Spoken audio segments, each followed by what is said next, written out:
to put a face on the grisly discovery. The S-Bar-F Boy Scout Ranch covers 5,400 acres of picturesque countryside in rural Missouri. The mapmaker had discovered the human skull in a remote area of the ranch.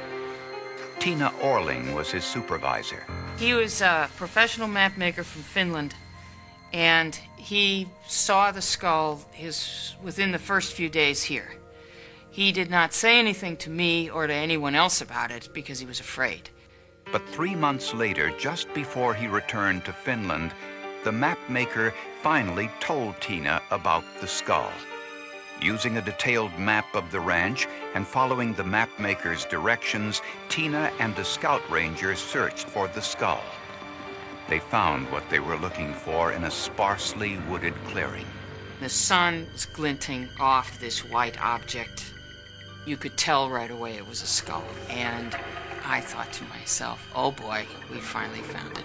Along with the skull, searchers found a few strands of hair, a lower jaw, and about 40 bones, including a pelvic bone, a femur, and some ribs. My initial thought was that it may possibly be an Indian grave until we saw the blue jean material. Searchers unearthed the tattered remains of a pair of jeans, pieces of a flowered shirt, remnants of a plastic shopping bag, and a metal button. To begin the task of identifying the victim, the physical evidence was sent to the Forensic Crime Lab in Jefferson City, Missouri. They began their evaluation with the tattered blue jeans. The outside seam was intact. This helped criminalist Tom Grant determine the overall height of the victim. From cuff to waistband, the outside seam measured 37 inches. Based on that outside measurement, the inside seam length would probably have been approximately 27 to 28 inches, which is from a short person who would have worn that pair of jeans. Grant estimated the victim's height to be about 5 feet, and scientists discovered evidence of foul play in the dirt itself when they analyzed a white substance which they found mixed in with the soil at the grave. The trace section of our laboratory analyzed those and determined the presence of calcium carbonate, which could have been a byproduct of calcium oxide, which is lime. People put lime there to either stop the odor of the decomposing body or to actually cause it to decompose faster. Scientists analyzed the hair found at the grave site. Hair can be identified as either Caucasoid, Negroid, or Mongoloid. But the hair was badly damaged. The only conclusion scientists could reach was that it was not Negroid. The hair on the left is the hair from the grave site. The hair that's on the right is a Negroid or African American head hair, and its characteristics differ considerably from that at the grave site. So I would determine that the hair at the grave site is not of African American origin. The preliminary information indicated that the victim was a female Caucasian. She was short, about 5 feet tall. Police sent this information to the National Crime Center, a database of all missing persons in the United States and Canada. And that was unsuccessful. We believed it to be murder. The problem was identifying who the victim was. Really, the first thought on my mind was this is probably going to be one that we won't be able to solve. But were investigators even on the right track? One tiny piece of evidence unearthed from the shallow grave would change the course of the investigation and take medical detectives halfway around the world.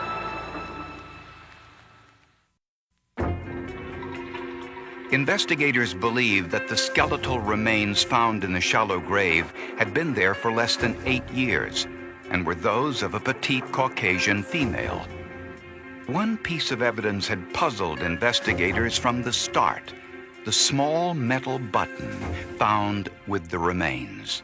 Half of it was somewhat rusted and deteriorated, but the upper half had a logo that was stamped on it.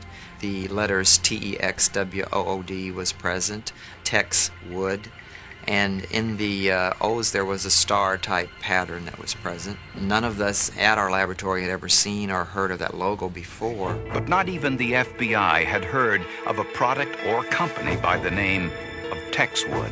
So we began calling all over the United States, Canada, and Mexico. Couldn't find it. So I called a friend of mine with U.S. Customs. U.S. Customs Special Agent Timothy Quinn entered the name Texwood in his computer.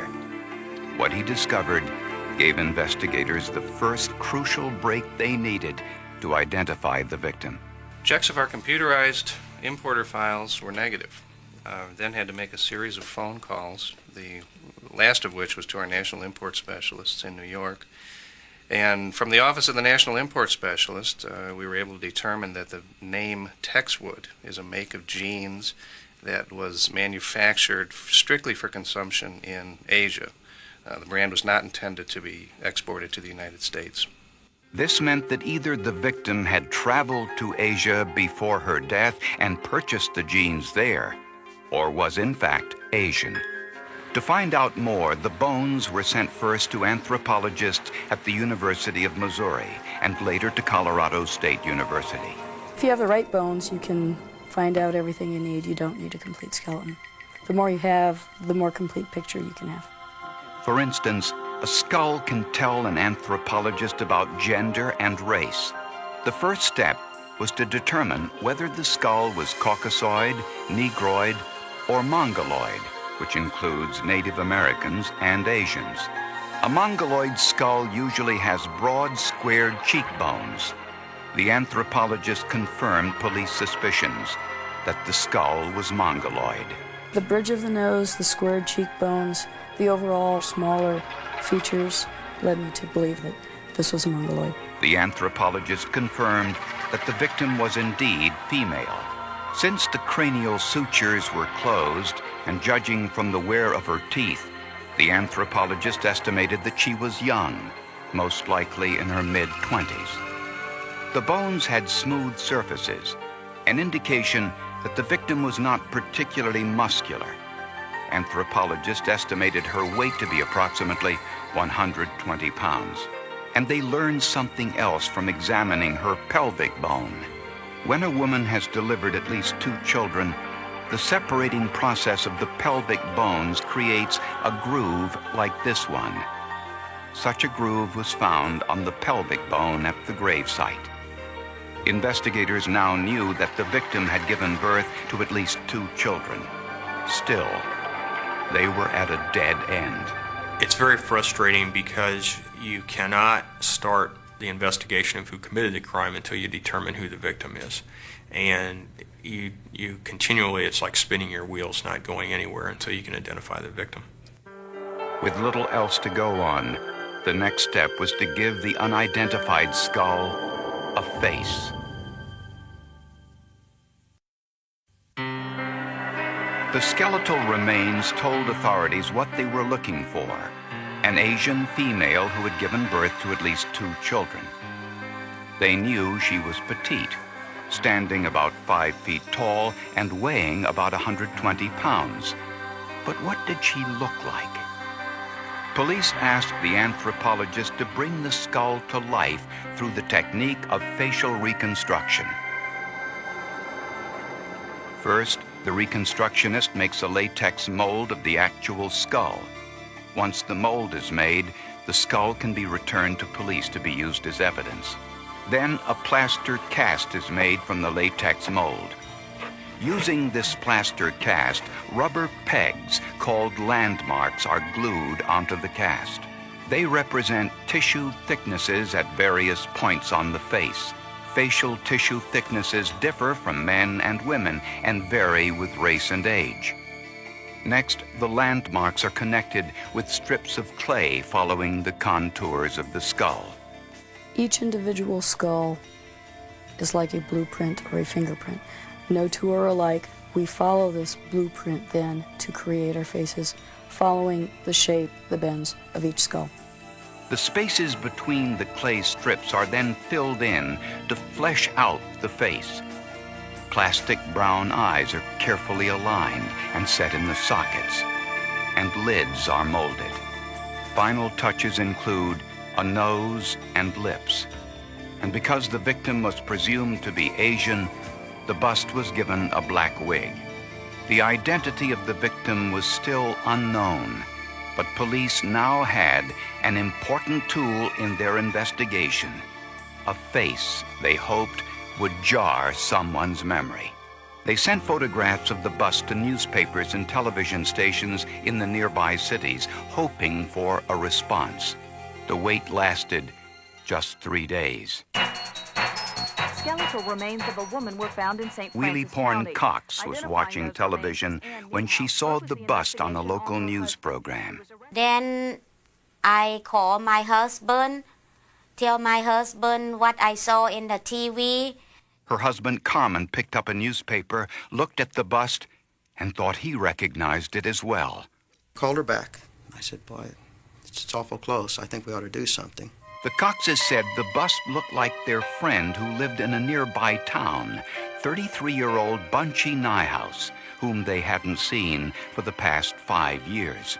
They told police that Bunchy had left her husband Richard and had returned home to her native Thailand. When police questioned Richard Nyhouse, he did not believe that the skull found at the Boy Scout ranch 100 miles away from his home was that of his wife Bunchy. Richard said Bunchy had told him that she missed her family in Thailand and that she wanted to divorce him. He said he personally drove her to the St. Louis airport 5 years earlier to take her flight to Thailand. He said that was the last time he and his children saw her, and they never heard from her again. And neighbors confirmed that Bunchy had in fact spoken of returning to Thailand. I knew she told me she had gotten her passport. She had gotten her citizenship and her passport. So it wouldn't have surprised me, if she had done that. She mentioned to me, she's not happy. She like to go Thailand, visit family.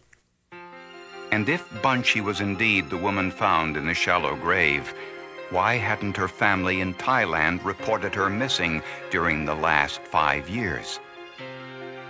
For the information police needed, scientists once again looked for answers in the bones. Had Bunchy Nyhouse left behind her 2 children and returned to Thailand as her husband claimed? Or were her remains those found in the shallow grave at the Boy Scout ranch? The answer lay in the skull and a technique called skull photograph superimposition.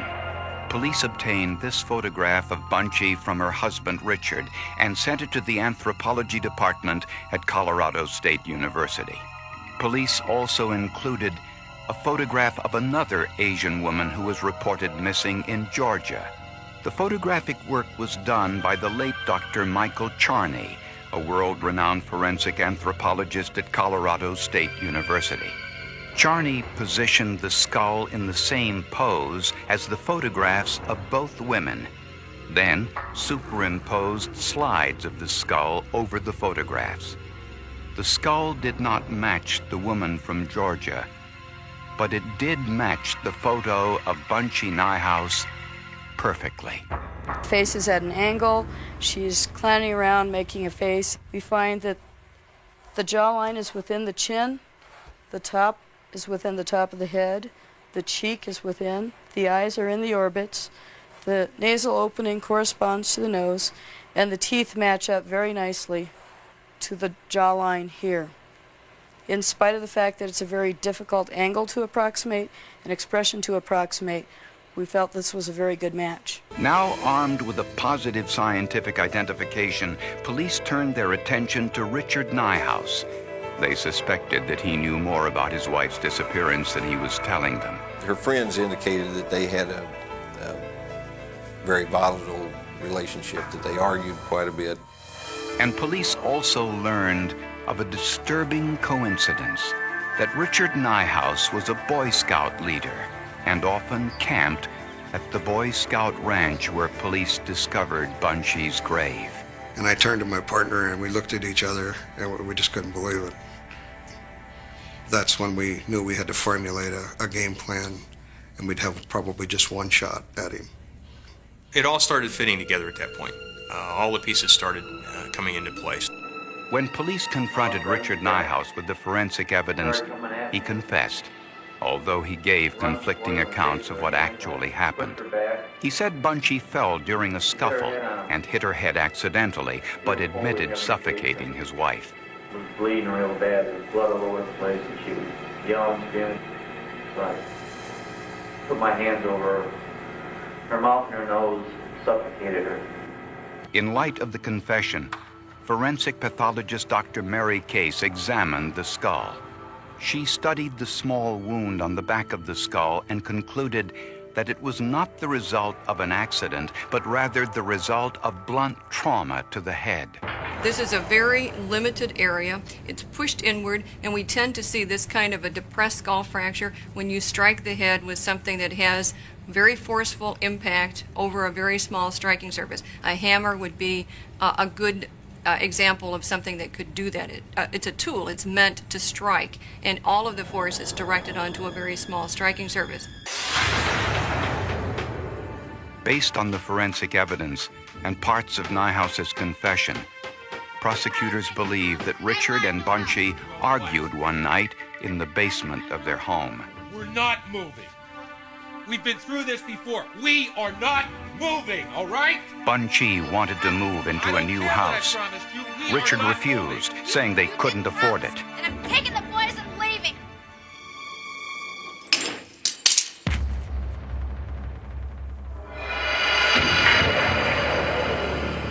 The blow to her head was not fatal, but while she lay bleeding on the floor, Richard suffocated her. He used a service merchandise bag to contain the bleeding, wrapped the body in a sheet of plastic, and placed her in the freezer, where she remained for the next 3 months. Nyhouse fabricated the story about driving Bunchy to the St. Louis airport for a flight to Thailand. When spring arrived and the ground thawed, Richard took Bunchy's body to the Boy Scout Ranch, a 2-hour drive from his home. He chose a secluded area deep in the woods for the burial, but made a number of mistakes. The lime he spread over the body most likely aided decomposition, but the grave was only 2 feet deep, not deep enough to keep burrowing animals from bringing her bones to the surface. And Bunchy was buried in Texwood jeans, which told a story, since they were made and sold exclusively in Asia. Nyhouse never anticipated that his wife's remains would be discovered, and if they were, that they would ever be successfully identified. Finding the Texwood button, the pelvic bone that revealed the victim had at least 2 children, the mongoloid skull, the forensic sculpture, and the photographic superimposition all were essential elements in the identification. During the trial, Dr. Case testified that it takes between 3 and 5 minutes to suffocate an individual. After a minute or 2, the person would only be unconscious. It was entirely possible that Nyhouse put his wife into the freezer while she was still alive. Richard Nyhouse was convicted of murder and sentenced to life in prison without the possibility of parole for 50 years. It was great forensic science, and of course, that's how it's supposed to work. You get a button, you get a hair, and the expert in that area can tell you. And if you look at the button work, it took about a month. It was less than a month for someone to look at that button and say, well, that's only manufactured in that part of the world. Well, somebody had to collect all that information, and I admire that. I think that's wonderful. It took all the different scientific and forensic people to make this thing happen, any one piece of which could have stopped the investigation. One of the unique things about the case was actually having the remains to do the trial, and Bunchy Nyhouse actually came alive in her own trial.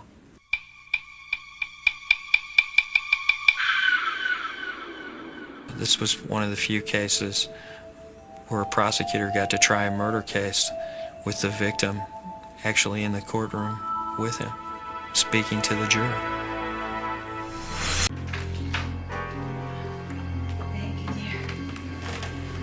In December of 1989, federal court judge Robert Vance and his wife were preparing for the busy Christmas holiday. Who sent the box? I don't know. Doesn't say. It was a delivery he never expected. Robert and Helen Vance lived with their family in an affluent suburb of Birmingham, Alabama. For more than a decade, Robert Vance had been a federal court judge for the 11th District, presiding over cases from Alabama, Georgia, and Florida. He was very bright. Not only the book smart, kind of bright, but he had just amazing common sense, street smarts. Judge Vance undoubtedly had his share of enemies, but had never received any threats, which explains why he wasn't suspicious of the package mailed to him a few days before Christmas. The package contained a pipe bomb with nails wrapped around the pipe, which acted like shrapnel. The blast killed Judge Vance instantly. His body was thrown clear across the kitchen. Miraculously, Helen Vance survived the explosion, and she was able to get to a neighbor's home for help. Mom suffered some severe injuries from the explosion. She had several cuts in the flesh from the nails that the bomb had been bound with. And she had had several internal injuries from nails actually penetrating the body, including one that had done some damage to her liver. U.S. Marshals warned all members of the judiciary to be on the alert for any suspicious mail packages. 2 days later, a security guard at the 11th Circuit Court in Atlanta noticed something unusual in a routine X-ray of packages entering the building. Inside the package was an 8-inch tube attached to a pair of flashlight batteries, the telltale sign of a pipe bomb. Investigators did not want to detonate the bomb. They wanted it dismantled in order to study its construction. When they did, experts determined that this bomb was identical to the one that killed Judge Robert Vance. The bombs told us that we were dealing with a very angry guy because of the nature of their construction, and the nature of that construction also told us that we were dealing with a very purposeful individual, someone who had not just idly gotten mad and done this, but someone who really did a good deal of work in putting this together. The bomb had two unique characteristics which investigators had never seen before. The bomb and the inside of the box had been covered with black enamel paint. It had square end caps which were bolted and welded onto the ends, which delayed the explosion and increased its force. Unfortunately, scientists could find no trace evidence inside the bomb package, no hair, fibers, or fingerprints. The bomb was similar to a tear gas bomb which exploded 4 months earlier in the Atlanta office of the National Association for the Advancement of Colored People, or NAACP. Along with that bomb was a letter, a declaration of war against the 11th Circuit Court. The attacks will continue until widespread terror forces the court to adopt the impartial and equitable treatment of all as its highest priority. No one knew why a threat against the 11th Circuit Court had been sent to the NAACP, which was involved in civil rights issues. Investigators suspected that the tear gas bomb was mailed as a test to see if it could be sent through the mail without exploding. When that test was successful, the bomber started on his path of murder. 2 days after the bomb explosion which killed Judge Robert Vance, Robert Robinson, a civil rights attorney, went to work as usual at his office in Savannah, Georgia. Waiting for him on his desk was a package that had been sent to him through the mail. When he opened it, it exploded. His friend, Dr. Brown, was across the street and rushed to his aid. I'm just holding him at this point, looking around the room, surveying, of course, the damage and seeing the wounds that he had suffered. Throughout that process, you see, having my arm under his armpit, could feel actually his pulse as it waned. 3 hours later, Robert Robinson died. The bomb was set to detonate when the string wrapped around the outside of the package was pulled.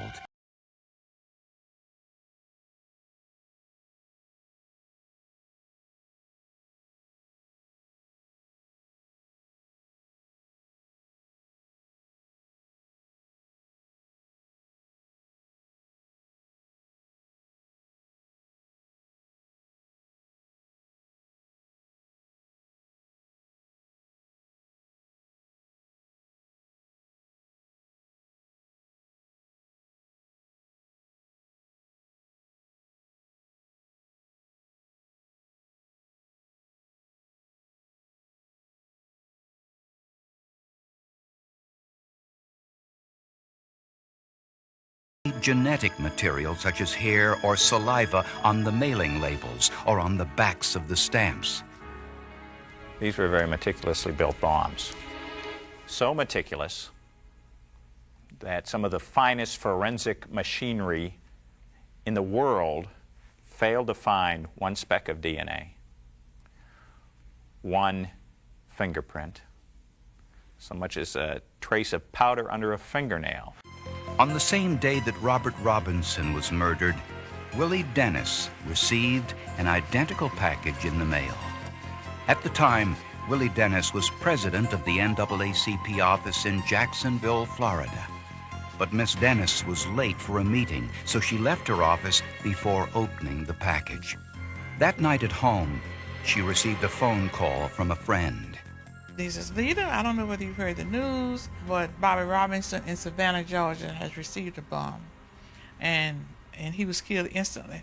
He said, now if you receive any funny looking packages, you make sure that you notify the sheriff's office. Which is who opened our smoke bomb?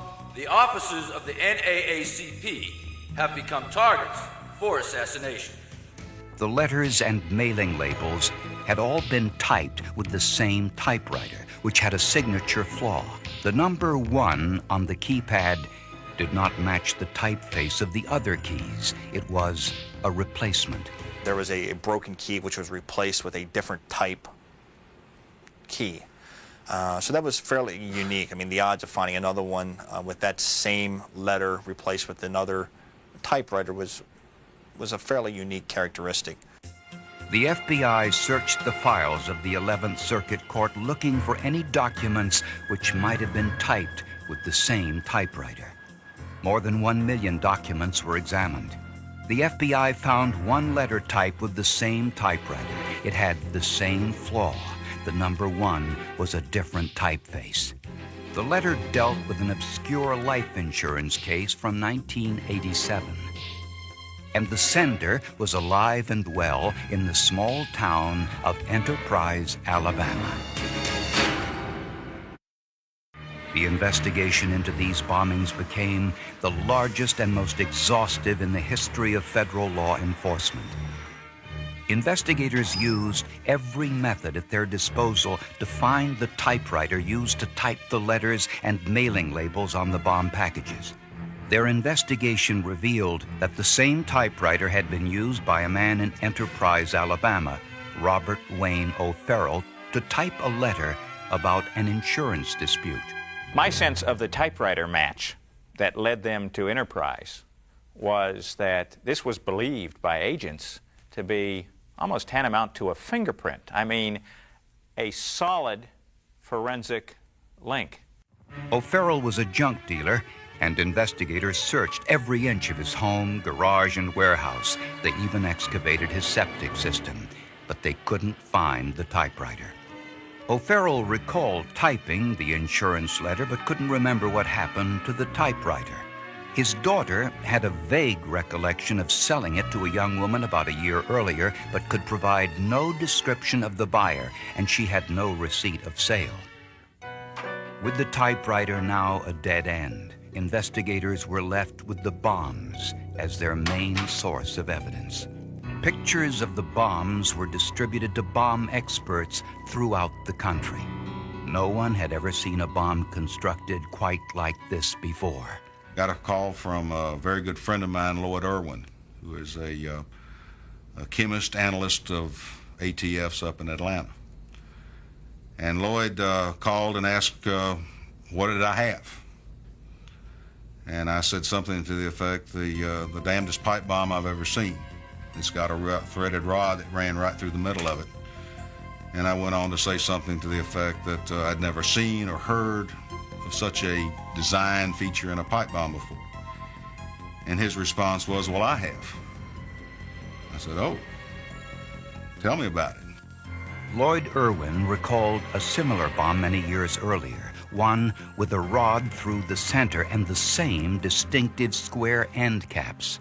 It's the only one that we'd ever had like that. We have lots of pipe bombs and different kinds, and even remote controls. But when you have one, it's the only one you've ever seen like it. I mean, and it sticks. Irwin searched through the thousands of cases in his file all the way back to 1972 and learned that the bomb he recalled had accidentally maimed a woman who came across it unexpectedly in her home. Authorities suspected that the bomb had been constructed by her husband, Walter Leroy Moody. Although he denied it, Moody was convicted of constructive possession of that bomb and sentenced to 6 years in the state penitentiary. Walter Leroy Moody was furious about that conviction, and after he was released from prison, spent the next 10 years trying to have his conviction overturned. Mark Winnie described Moody's legal battles in his book, Priority Mail. I think those who have come to know Moody in various spheres would say that Moody could be charming. He could be, in some respects, enormously bright. I think one psychologist called him a genius. But on the other hand, he could become blinded by obsession. That obsession may have included the case of Julie Love, a young white woman who was murdered and raped by a group of black defendants in one of the most highly publicized cases in Atlanta history, a case tried at the 11th Circuit Court. This was the case mentioned in one of the bomber's letters. Anytime a black man rapes a white woman in Alabama, Florida, or Georgia in the future, Americans for a competent federal judicial system shall assassinate one federal judge, one attorney, and one officer of the NAACP. It's not happen chance that he's mad with the 11th Court of Appeals where he sent a bomb. And the 11th Court of Appeals is made up of the states of Alabama, Florida, and Georgia. So all three of those states got a bomb. But if Walter Leroy Moody was the bomber, authorities couldn't prove it. They had no forensic evidence linking him to any of the bombings. After interviewing more than 6,000 people, poring over 1 million documents, and examining the case files of every bombing in the United States, federal authorities were convinced that Walter Leroy Moody was the serial bomber. Federal agents searched the home Moody shared with his second wife, Susan. The search was so complete that even the floorboards were removed and the entire residence vacuumed for gunpowder and other trace evidence. But authorities could not find one single piece of evidence in their search. I'm not concerned about anybody finding any connections regarding those or any other bombings ever. Although investigators found nothing inside Moody's home, it was what they didn't find that was revealing. The first search of the house appeared as the house had been sterilized, meaning that normal things that would be found in a house that could be used to fabricate a bomb device, wire, nails, pliers, even pieces of pipe, things that you probably have around your house, they were totally lacking, absent. Investigators believe that Moody used the cap, gloves, and safety glasses to dress himself like a surgeon while making the bombs, so that he wouldn't leave genetic material in the package. Moody sprayed the inside of the package with black enamel paint to mask any fingerprints, hairs, or fibers that may have been left inadvertently.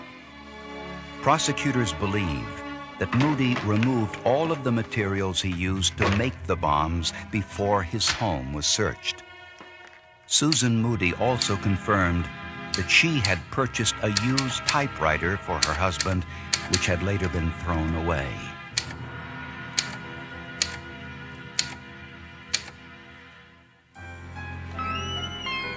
There was one more piece of evidence that investigators had almost given up on, the fingerprint found on one of the bomber's letters.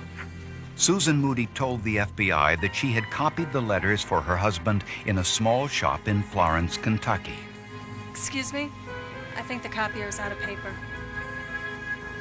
When the copy machine ran out of paper, one of the employees put more in. When he did, his fingers touched the top piece of paper.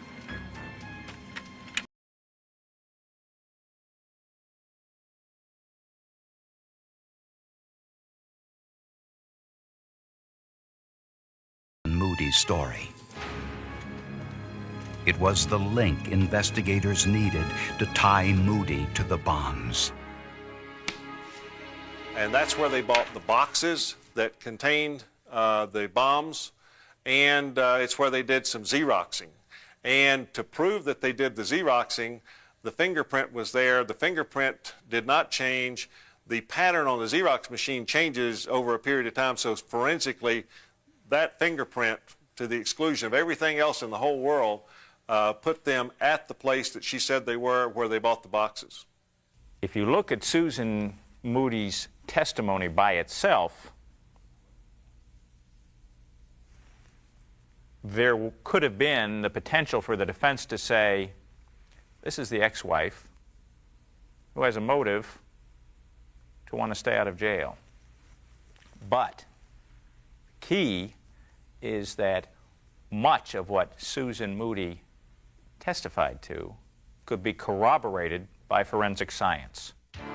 Susan Moody was granted immunity and testified for the prosecution. Walter Leroy Moody was found guilty of the murders of Judge Robert Vance and Robert Robinson and was sentenced to death by electrocution. I think if we had not identified Moody as a potential suspect very quickly, I think there would have been more bombs. I don't think he was through. I really don't think he was through. I don't think he would have ever been through as long as he was out there. The evidence suggests that the bomber's obsession with making his devices just that much deadlier, that much more vicious and destructive, is ultimately what became Roy Moody's